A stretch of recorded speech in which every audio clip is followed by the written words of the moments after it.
នៅក្នុងវីដេអូនេះខ្ញុំបាននឹងសូមធ្វើការលេងហ្គេម Roblox វា Gas and Black Power នៅក្នុង map Westminster ដោយនៅក្នុងហ្គេមនេះខ្ញុំត្រូវភៀសខ្លួនចេញពីទីក្រុង London ឆ្ពោះទៅកាន់ទីកន្លែងមានសុវត្ថិភាពបាទដោយនៅតាមផ្លូវខ្ញុំក៏ត្រូវប្រយុទ្ធជាមួយនឹងពពួក zombie ផងដែរបាទដោយប្រើប្រាស់ត្រឹមតែកាភ្លើង Musket និងពូថៅតែប៉ុណ្ណោះបាទហើយដើម្បីកុំឲ្យខ្ជិះខ្ជាយពេលវេលាយូរតោះយើងធ្វើការទស្សនាដំណងទៅបាទតោះ Let's check it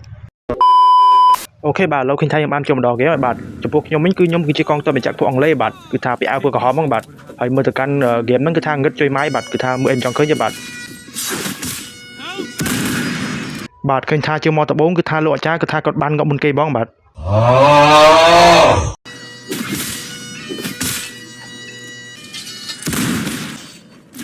អូខេបាទឥឡូវយកបើកាប់ឈើបាទគឺថាខ្ញុំគ្នា4នាក់បាទគាត់មកជួយកាប់ឈើខ្ញុំបាទពួកគាត់គឺជាមិត្តភក្តិរបស់ខ្ញុំបាទមិត្តភក្តិតាំងពីជាតិមុនបាទមិនដែលស្គាល់គ្នាសោះបាទ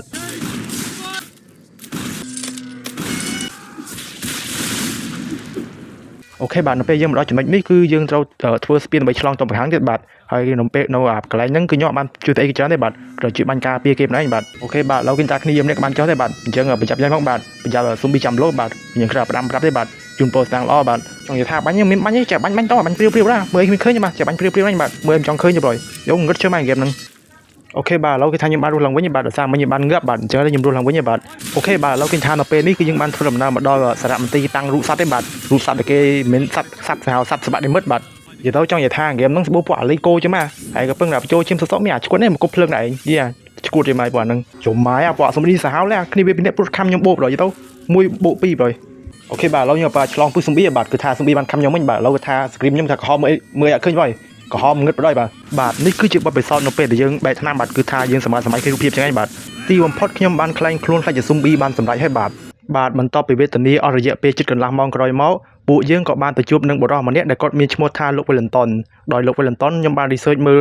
background របស់គាត់ឬក៏ប្រវត្តិរបស់គាត់គឺជាមេតបនៃចក្រភពអង់គ្លេសបាទដែលគាត់ធ្លាប់ធ្វើសង្គ្រាមឈ្នះប្រជាអធិរាជណាប៉ូឡេអុងរបស់បារាំងបាទហើយនៅពេលយើងជួបគាត់ក៏បានពិភាក្សាមួយយើងផងដែរបាទដោយលោក Wellington គាត់បានណែនាំឲ្យពួកយើងធ្វើដំណើរភៀសខ្លួនចេញពីទីក្រុង London ឆ្ពោះទៅកាន់ទីកន្លែងមានសុវត្ថិភាពដោយធ្វើការជិះរទេះសេះឆ្លងកាត់ស្ពាន Westminster បាទដោយគាត់ក៏បានឲ្យរទេះសេះរបស់កាន់ពួកយើងចំនួន2គ្រឿងបាទដើម្បីជិះធ្វើដំណើរទៅបាទប៉ុន្តែលោក Wellington គាត់មិនបានទៅជាមួយយើងឡើយបាទនិយាយទៅក៏នៅងាប់នឹងឯងបាទនឹងគាត់គិតស្អីទេបាទប៉ុន្តែគាត់បានឲ្យទង់ជាតិមកកាន់ពួកយើងមួយផងដែរបាទដើម្បីធ្វើជាសញ្ញានតម្កល់បាទនៅពេលយើងទៅដល់ស្ពាន Westminster យើងត្រូវបង្ហាញទង់ជាតិហ្នឹងបាទដើម្បីកុំឲ្យកងការពារគេនៅប្រចាំការហ្នឹងច្រឡំថាយើងជាស៊ុំប៊ីបាទពួកអីស៊ុំប៊ីបាទចេះកាន់ទង់ជាតិទេបាទប៉ុន្តែនៅពេលដែលពួកយើងកំពុងជិះរទេះសេះធ្វើដំណើរតាមផ្លូវនោះស្រាប់តែរទេះសេះវាក៏បានបាក់កង់ក្រោយបាទហើយពួកយើងក៏បានឆ្លៀតចូលកង់ផងដែរបាទប៉ុន្តែយើងក៏ឆ្លៀតប្រយុទ្ធជាមួយពួកស៊ុំប៊ីផងដែរបាទដោយសារពេលចូលនោះស៊ុំប៊ីមកច្រើនជាងម៉ៃបាទនិយាយទៅកន្លែងខ្ញុំប៊ីងាប់បាទប៉ុន្តែក៏ជាសំណាងផងដែរបាទដោយសារតែនៅក្នុងហេតុការណ៍នេះអត់មានអ្នកស្លាប់ទេបាទនិយាយទៅមានតែអ្នករបួសបាទហើយយើងក៏បានបន្តដំណើរទៅធ្វើការជិះរទេះសេះទៅមុខទៀតទៅបាទសម្ដៅទៅរកស្ពាន Westminster បាទលុះនៅពេលដែលពួកយើងបានធ្វើដំណើរមកដល់ស្ពាន Westminster ហើយនោះពួកយើងក៏បាននាំគ្នារត់សម្ដៅទៅកាន់